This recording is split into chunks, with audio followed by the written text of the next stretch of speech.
Thank you very much, Lena and Tina, but I'm just going to say, Tina and Lori, you pretty much summed up my speech in 10 minutes. I do want to say thank you for having me, and I knew this was a big honor to be asked, Lena. I don't know if I knew how great an honor it was until I saw this group and started interacting with you this morning. I got here early, and Lena promised me it was a safe group of women, and she was right. From the minute I walked in the door, Grace and I had a wonderful conversation, and put me right at ease just instantly. And many of you are far more educated than I am, probably make more money than I do doing what you do in your businesses. I did question if I had enough to say to a group of business women. I can inspire young people, but do I have enough to say to inspire women who I admire so much? And I'll have to tell you, I was telling one of my kids, all my kids I call my clients kids, no matter what their chronological age is. So if I say kids, I don't have children of my own. I'm talking about my clients. They could be 0 to 50 years old, it doesn't matter, they're my kids. And one of the moms said, Nikki, Jesus used the uneducated, the poor, the homeless. I think you got this one. And I said, oh, okay, I guess I'm in that group. So here I am, and I hope what I have to say inspires at least one woman in this room. I'm going to just tell a little bit of story about myself and my personal growth. And I learned a lesson over the years, and it was to become and live more consciously. And in my business and in my personal life. So the first thing I'm going to do is I gave you a little bit of background, but I'll begin by giving you a little summary of what I do, other than just the IMTA. I'm like a I'm like a baseball or football scout. I scout for actors, models, singers, and dancers who are looking to be in the entertainment industry. And then once we put our team together, we do 6 to 8 months of training. And before, I'll put them in front of agents, managers, casting directors, people in the industry who can move them forward. We work with the best, and we expect the best from our clients. So we put them through some pretty committed training, if you will. What makes us different is that we work with no more than 30 people a year.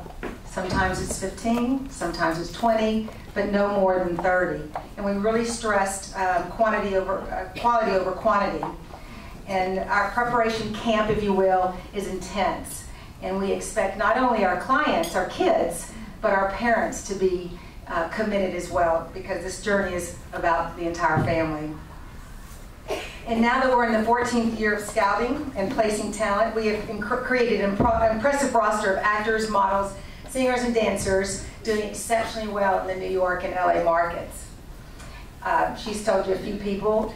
I will say that Rainey did anybody see Girl in Progress?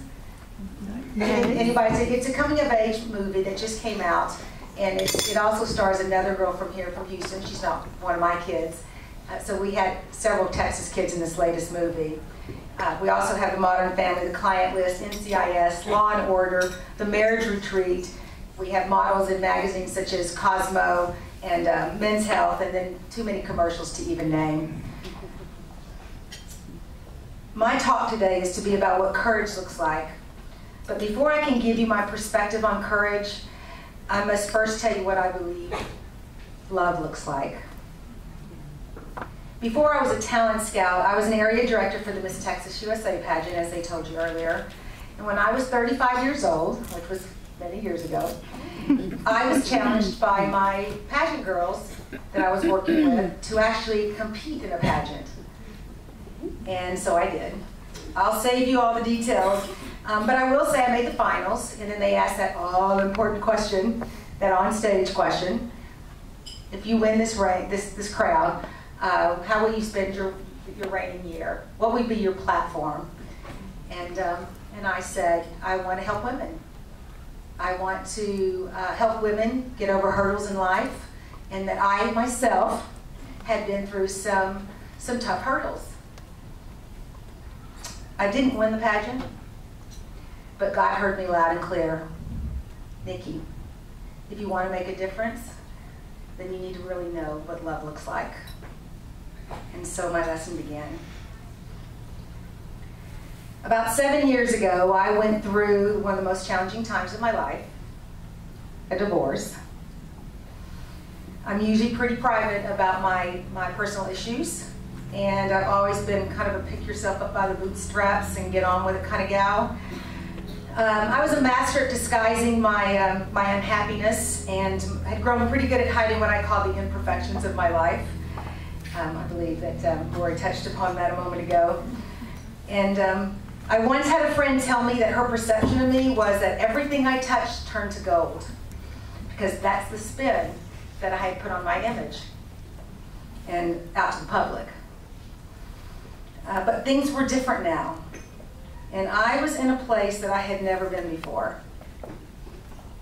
I was embarrassed. I had failed publicly. And I was in the saddest place I had ever been. And the more I focused on how sad I was, and the deeper I fell into that pit, the more I perpetuated the lie. I just retreated. I didn't get out of bed. I only answered to life when I had to keep the lie going. And honestly, I was just paralyzed with fear of rejection, fear of judgment, whatever it was fear that paralyzed me. And I was pathetic. For the people who know me today, the contrast was pretty severe. I had just spent the past 20 years of my life telling other people to get up, show up, and stay. And that in staying, it gets hard. But push through those challenges, get over those hurdles, because it was going to be worth the work. And I found myself not being able to even get up. I was sure that my clients, could see the lie. I felt like a fraud. And so I was sure they could see that I was telling a lie, just by the looks on my face when I would go into workshop. I was being tested on my own curriculum, and I was failing. So I decided to quit my work. I was a talent scout by then, and in order to spend a little more time feeling sorry for myself.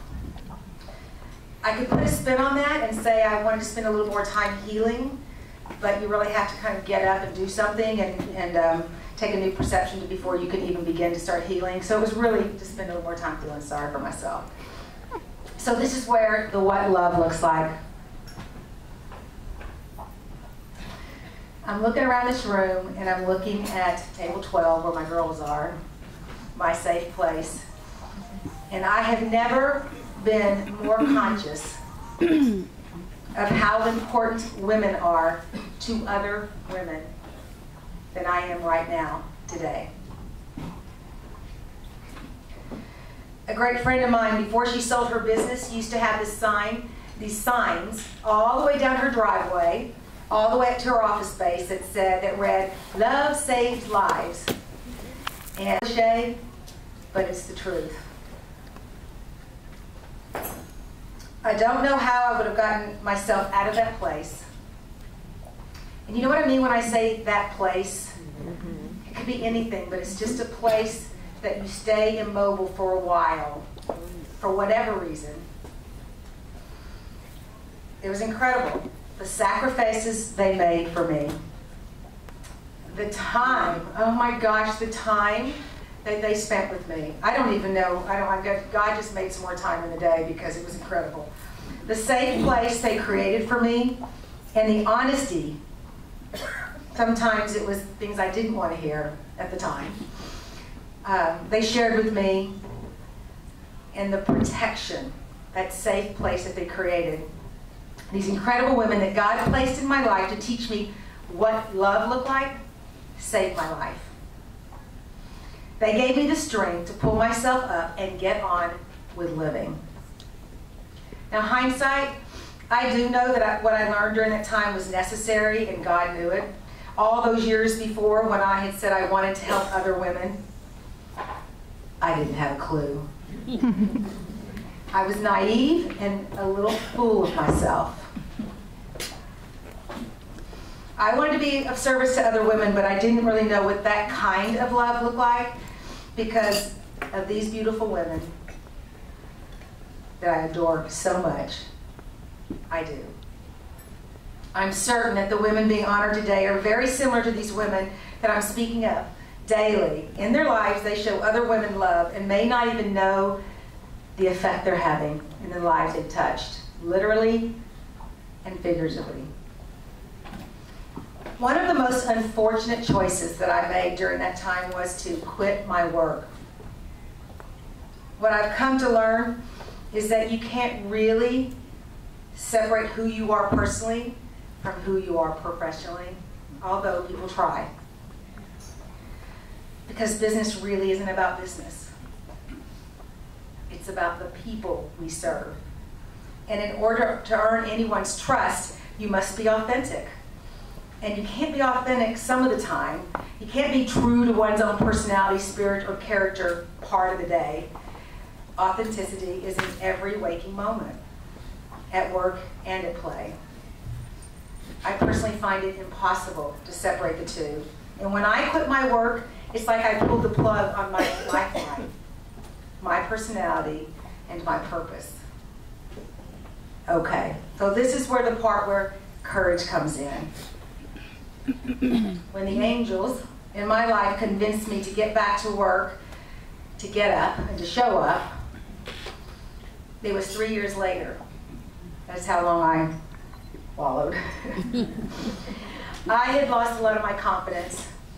I was sure that the industry professionals had forgotten who I was. I wasn't sure about the stories that were circulating in the gossip mill. And some of you ladies know what I mean. I expected everyone had their own version of my story. So I didn't know really where to begin. But fortunately, I had dropped all the spinning plates, so all I had to do was just pick one piece up at a time. I'd spent years telling the kids that they needed to do what they needed to do in order to succeed. So I started paying closer attention to my kids, 0 to 50 years old, who were actually reaping the rewards of their hard work, dedication, and determination. And I became so very conscious, yet again, of the courage it was taking for them to step out and do what they were doing, to actually walk the walk. I myself was doing a lot of talking, and like I said earlier, I was great at inspiring others to take the risk, that it would be all worth the effort someday, but now I was paying attention to them. They were teaching me a thing or two about confidence and courage. Do you know what I began doing? I started paying attention to what I was telling them and realized that I was worthy of the same thing. So when I started to feel insecure or inadequate or afraid, I asked myself the same thing I asked them. What are you most afraid of? Let's conquer that first.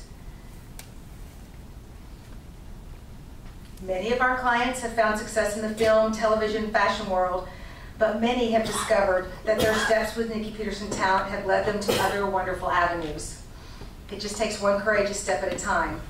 I want to share some examples of what my young clients must do every day, showing me what courage looks like. See if you can relate to any or all of these.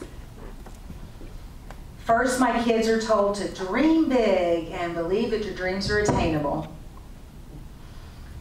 Have you ever had a dream or a great idea and you could not wait to tell someone, and the first person you told just gave you that look of, really? You think? Yeah.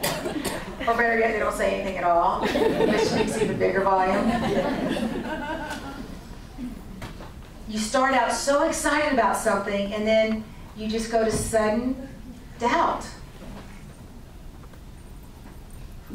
Naysayers who don't have the same dream or vision can be a tremendous emotional hurdle to overcome. But they're not supposed to have the same dream. They don't have your same vision. It's not their dream, it's yours. Now imagine being a young person, especially in today's world, facing the peer pressure of dreaming big and actually going after those dreams. Taking that leap of faith takes courage. All of our kids are special. They're all different. Different looks, different sizes, different incredible personalities and skills.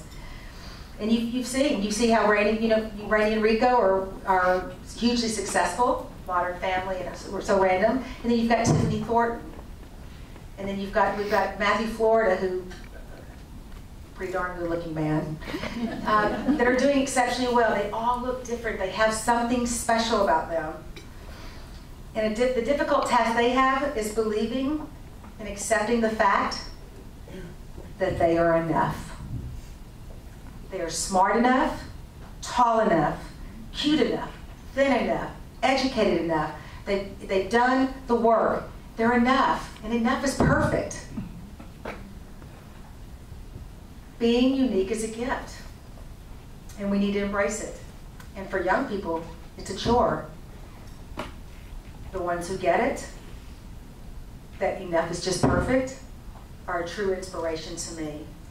And I don't think I need to elaborate too much on that one, ladies, because we struggle with that every day, that we're enough. So Lord knows it takes courage. Then they have to make a commitment to working incredibly hard to becoming better at their craft. My team is in workshop for 8 months, almost every weekend for 8 months. They give up some fun weekend activities in order to pursue a goal in an industry where few people understand. It takes a lot of determination and courage to explain that to your BFF. That's best friend forever for those of you not following the likes of Paris Hilton. I'm not really following her either. To get the best out of our actors, it's imperative, we need a safe working environment. We start with selecting great people for the team. My staff and our team of instructors are the best. We fly them in from LA and New York. When auditioning the hopefuls, we need to take into consideration personality types, the kids and the parents. Everyone needs to be supportive of all the members. Our actors need to know that everyone in that room is pulling for them. Our models need to know that they're not being judged by another model in the room. It needs to be a room full of win-win attitudes. The workshops need to be a place of encouragement, because to grow as an actor, you must really push through your comfort zone to get to what we call a breakthrough in acting. Actors have to tap into the truth and are asked to share honest emotions such as love, anger, sadness, joy, vulnerability. It takes a lot of courage to expose one's emotions in a room that's filled with people that you're just getting to know. Sometimes it's hard for us to stand up and just introduce ourselves without our hearts in our throats. Upon completion of the Nikki Pederson Talent Program, many of our kids get signed to top agents and managers. That's not the end of their hard work and determination. It's just the beginning of a brand new journey. If they are lucky, they will then start going to auditions. Many, many, many auditions. They'll get far more no's than they get yeses. They must learn to accept temporary rejection, but still find the strength to go out and risk rejection at the next audition. It takes courage. Because of the time, and I know Lena has got her time's going right here, I can't possibly list everything that my kids demonstrate their courage with, but there's one more I'd like to share, and that's the knowing when to let go. Sometimes it's the letting go of a friend who is on a different path than them. Sometimes it's the difficult task of letting go of those negative messages playing in their own heads. Sometimes it's an agent who isn't a great fit. Or sometimes, in their journey, they learn new skills and discover many amazing new qualities about themselves. And that knowledge leads them on a different path and a different set of goals altogether. It's great to brag about the success stories that we have with our actors and models, but that doesn't tell the whole story about the journey, about what this journey is all about. Besides our obvious successful kids who you see each week on television and magazines, we also have kids working for Disney and Disney Animation. We now have kids working as LA and New York agents. We have kids who are producing and directing their own short films in LA. We also have kids who've decided that being in the entertainment industry altogether was no longer for them. It takes courage to make those changes. The absolute greatest reward is when we receive notes from alumni. Alumni who remind us of how our program touched their life. This week, I received a note from a former client who, for a few years, worked in LA, but then decided to go to seminary in Australia. We've stayed in touch over the years, and I'd like to share this short note with you.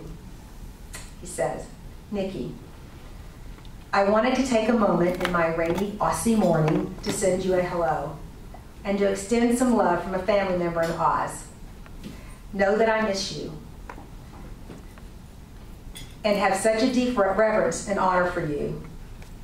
Never forget that God used you strategically and specifically in my life to guide and shape me for greater things. I preached at a youth service the other night, and know that I wouldn't have such fearlessness and boldness in front of crowds of people if it wasn't for what you sowed into me. Know that lives here are continuously being touched by your generosity and love, a gift you poured out on me that continues to bear much fruit in Jesus' name." That, my dear sisters, is what courage looks like to me. In closing, I believe this journey for me was in preparation to what I was passionate about all those years earlier, to make a difference in the lives of others.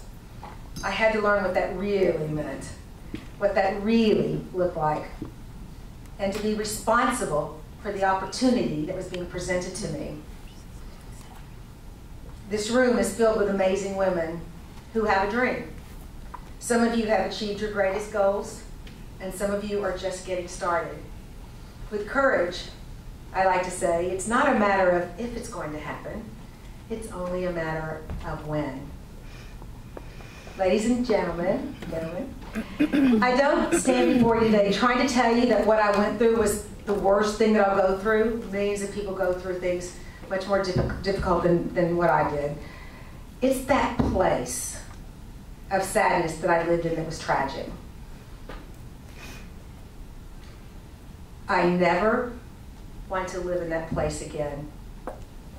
But in order to love others responsibly, and in order to live courageously, I never want to forget, ever, that place. At the risk of sounding overly dramatic, that's kind of my style, it is sincerely because of the love of these amazing women, and that is sincerely. The love that they wrap me in, and the courage that my beautiful clients demonstrate. And whenever my clients call me now, some that have been out there 10 years, some of them still in the business, some of them moved on, I know now to tell them that I didn't just make a difference in their lives, they made a difference in my life. They saved my life. Today, my business is thriving. I now have a wait list of hopefuls waiting to be a part of our team. We've got people waiting to be a part of the team now. And many of our kids are kicking butt in LA and New York, I might say.